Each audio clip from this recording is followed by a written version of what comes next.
Hey everyone, welcome to The Explainer. We're so incredibly thrilled you're joining us today to talk about something super important, sustainable living. Yeah, honestly, I'm really glad we're tackling this, but I kind of have to admit right up front, I am feeling completely overwhelmed. Like, whenever I hear phrases like small changes, big impact, my brain immediately pictures having to give up literally all my modern comforts, selling my car, and, I don't know, moving into a yurt somewhere totally off the grid. Right, and that is exactly why we're doing this. So just take a deep breath. Today we are bringing the whole concept right back down to earth. Zero yurts required, I promise. We're focusing entirely on the small, everyday habits that a regular person can adopt starting this very week. No doom, no gloom. Just grounded, practical steps. Okay, so let's actually kick things off with a number, 1,400 Okay. 1,400 what, dollars? pounds. That is the amount of completely avoidable waste the average person throws away every single year. Wait, hold on. 1,400 pounds? That's what, almost 4 pounds of trash a day per person?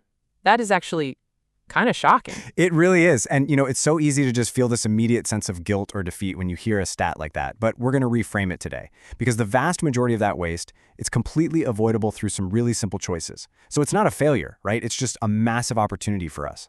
Which actually brings us to a really interesting question.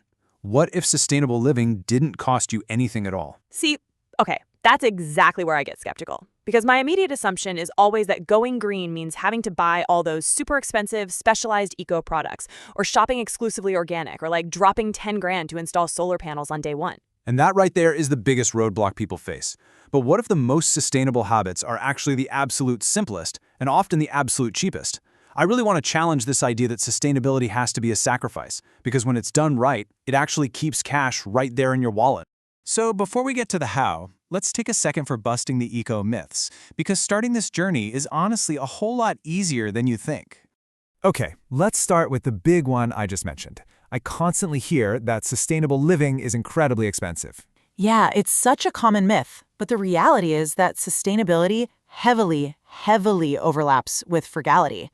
Buying less stuff, walking instead of driving when you can, eating your meals at home, or fixing things that are broken instead of just instantly replacing them, these are incredibly sustainable actions, and they're either entirely free or they actively save you money. A zero-waste lifestyle is fantastic for the planet for sure, but it's equally fantastic for your bank account. Okay, that actually makes a lot of sense.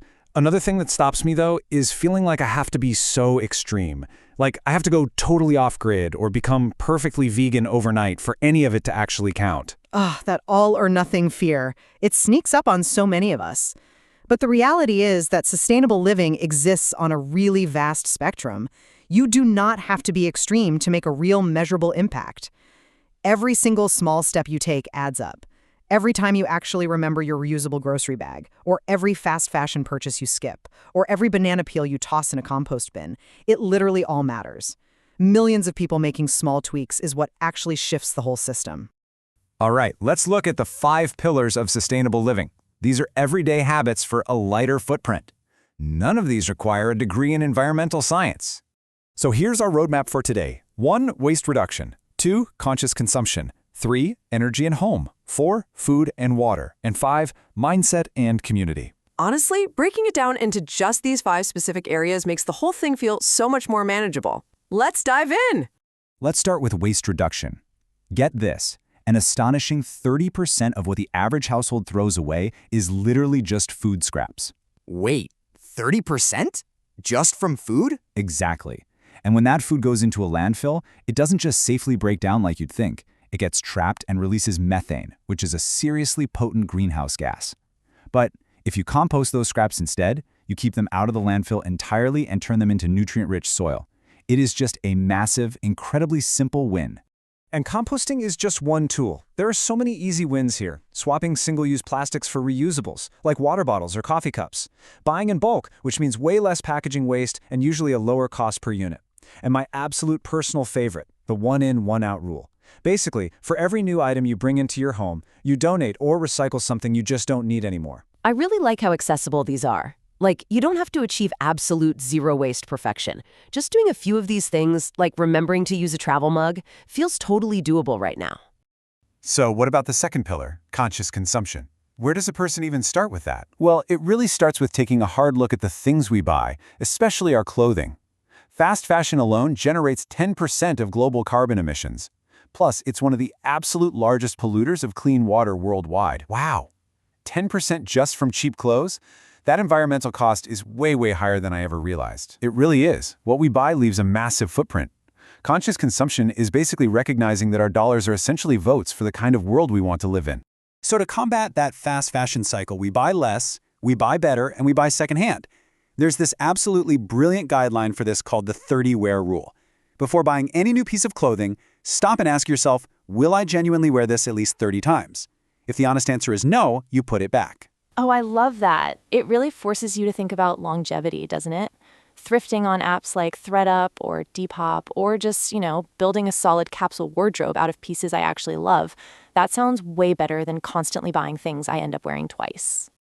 Exactly. Okay, let's move on to pillar 3, energy and home. Your home is a huge opportunity for this stuff. Just switching to LED bulbs uses 75% less energy, and simply unplugging devices when you aren't actively using them stops what's known as vampire energy. Wait, vampire energy? What is that? It's the power drawn by your electronics even when they're turned off or in standby mode. It can actually account for up to 10% of your entire electricity bill. Oh, okay. That completely hits the saving money theme we talked about earlier. 10% is huge. Totally. And simple things like lowering your thermostat by just 2 degrees and tossing on a sweater, or line drawing your clothes when you can, drastically cuts emissions and lowers your utility bills. Now for pillar 4, food and water. Food production directly accounts for 26% of global greenhouse gas emissions. The amount of energy it takes to grow, package, and then transport food thousands of miles is just staggering. So what ends up on our plates really does matter enormously. I guess eating seasonal and local produce makes a pretty big difference there. A huge difference, and meal planning is another seriously powerful habit. If you buy only what you'll actually eat, you slash food waste right at the source. Also, gradually reducing your meat consumption, maybe starting with something simple like a meatless Monday, is fantastic because beef has a really outsized environmental impact. And for water, I want you to think about the number 3,000. Any idea what that represents in your home? 3,000 gallons? Maybe from taking super long showers? Oh, close. It's actually 3,000 gallons of water saved per year simply by fixing one dripping faucet. Are you kidding me? From one leaky tap? It is mind-blowing, right? It's so easy to overlook a tiny, annoying leak, but taking literally 10 minutes to fix it is a practically free change that yields a massive environmental impact. So everything we've talked about so far leads us to pillar 5, mindset and community. This is the big shift. The traditional consumer mindset always asks, what can I buy? But sustainable living asks us to adopt a custodian mindset. A custodian looks around and asks, what do I already have? What can I fix, or borrow, or share with my neighbor? Wow, I can actually feel the pressure lifting when you frame it exactly like that. It's a complete shift from this need for constant consumption and moving towards just using what we have. It's so much more grounded. Let's put all of this into practice. This is the 7-Day Starter Challenge. We're building momentum one day at a time. It's 7 days, 7 really small shifts. I'll kick us off. Monday, audit your trash just to see what you throw away the most. Tuesday, swap just one single-use item for a reusable one. Wednesday, cook a delicious plant-based meal from scratch. Oh, I'll take the rest of the week. Thursday, unplug all those sneaky vampire devices. Friday, buy absolutely nothing new. Saturday, visit a local thrift store or farmer's market. And Sunday, share one sustainable tip with a friend. I am totally taking a screenshot of this. It literally takes seconds of effort, but actually creates a lasting impact. As we wrap up this explainer, I want to leave you with a really beautiful quote from the zero waste community. We don't need a handful of people doing sustainability perfectly. We need millions of people doing it imperfectly. That honestly relieves pretty much all the climate anxiety I was feeling at the very beginning of this explainer. It's really not about being perfect. It's just about being present, being aware of our choices, and making slightly better ones over time. Exactly. Sustainability really does spread one person at a time. So I want to challenge everyone listening to us right now. What is the one sustainable swap that you are committing to this week? Well, for me, I am absolutely hunting down all the vampire devices in my house and unplugging my coffee maker tonight.